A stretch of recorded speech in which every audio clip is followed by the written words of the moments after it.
Hi, I'm Dave's younger brother, and I always will be. As we gather today to celebrate Dave's 80th birthday, I wanted to share some thoughts with you, Dave's friends and loved ones, about my life with Dave and how special he is to me.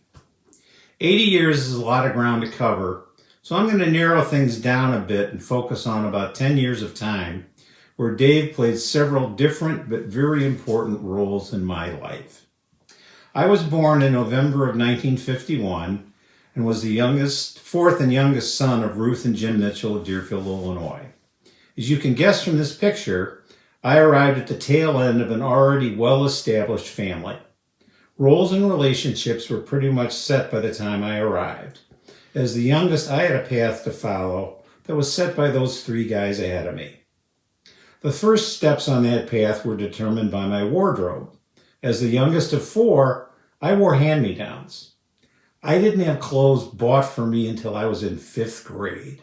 Those snazzy outfits these three guys are wearing, I wore them all eventually. Dave and I are 6 years apart, so we weren't exactly companions growing up.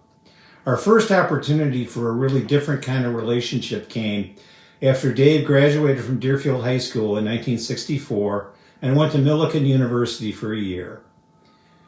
Dave did not return to school, and he was living at home and working when my freshman year in high school began in 1965. I went out for the freshman wrestling team at Deerfield High School, and Dave got very involved as a volunteer assistant coach. Dave had had some success as a high school wrestler himself, and he thought I could help our team out. This was a new kind of relationship for us. Dave was working with a whole team of guys, not just his little brother. Dave was an excellent wrestling coach. He taught us to rely on technique, preparation, and conditioning, not on overpowering physical skills. His coaching style was all about mastering concepts that could be used as building blocks. And as any athlete will tell you, athletic skills and athletic mindset become life skills. As a coach, Dave was very relatable. And as a coach who was my brother, he devised some wickedly funny nicknames for team members. Wrestling has been a major influence in my life for the past literally 60 years, and I'm ever so grateful that Coach Dave got me started and set such a positive example. It was also during this time that Dave became more of a third parent and less of a sibling. We had a traditional upbringing, dad, mom, and 4 brothers, assigned seating at the dining room table, specified chores, and the understanding that dad and mom laid down the law. Despite all that structure, it was still the mid-60s, and we learned that not every family operated quite that way as the Mitchells did. Dave and Steve were popular guys, and we had a constant stream of people passing through our house, eating meals, spending the night occasionally, or just hanging out with whatever Mitchells were on site. It didn't matter how these visitors started showing up or who they were connected to, they were our guests. Dave always took the lead in accepting people as friends and treating everybody cordially. Some of the people that I remember passing through what I'll call our gypsy tent back then included Dick McDermott, Brian Retker, Mimi Cromwell, Jack Beinlich, and the Montrose sisters, Karen and Debbie. Our mom would insist that we get out an extra plate and feed whoever showed up at dinner time, regardless of whose connection they were. Dave was very big on providing a welcome and a space for people who may not have had a space of their own at home at that time. At my age, this was all wonderfully zany, and I didn't realize at the time that, like a good parent, Dave was setting a standard of non-judgmental acceptance of others for me to learn from. In the 1960s, the great issue facing young males was the military draft. Once you turned 18, you were draft eligible until you turned 26. You could get a student deferment if you were a full-time student, but if you stopped attending college, you could be put back into your draft board's manpower pool and be eligible to be drafted into the U.S. Army. Our dad served 5 years in the Army during World War II. While Dad was very supportive of our system, he wasn't exactly enthusiastic about his Army service. His approach to this was simple. If you have to serve, then serve. Just don't show up and volunteer. Figure out a way to make it work for you. Dave was born in 1945, so he was prime draft material throughout the 1960s when he wasn't a full-time college student. After Dave came home from Millikan, he was on the cusp of being drafted on several occasions. I remember Dave getting a 1A draft classification one time and being admitted to Trinity College in Deerfield as a student that same day. The 1A classification managed to go away for a short period of time. Dave did attend Trinity for a short time, but Trinity College was just not for him. Our brother Jim had the same issue, but he took matters in hand by enlisting in the Navy for a 6-year hitch starting in July of 1967. Dave enlisted in a Navy Reserve unit based at Great Lakes Training Center for a 6-year enlistment that included 2 years of active duty at about that same time. Dave was an interesting sailor in many ways. He was dedicated to it, but he also noticed a lot of the humanity that underlines military service, people in your age group working together for a large common cause. We talked a lot about what it was like to work with people of different backgrounds in a large common purpose. His experiences taught me a lot about cooperating and working with a wide range of individuals. We also spent a lot of time discussing the best way to honorably fulfill one's military obligation.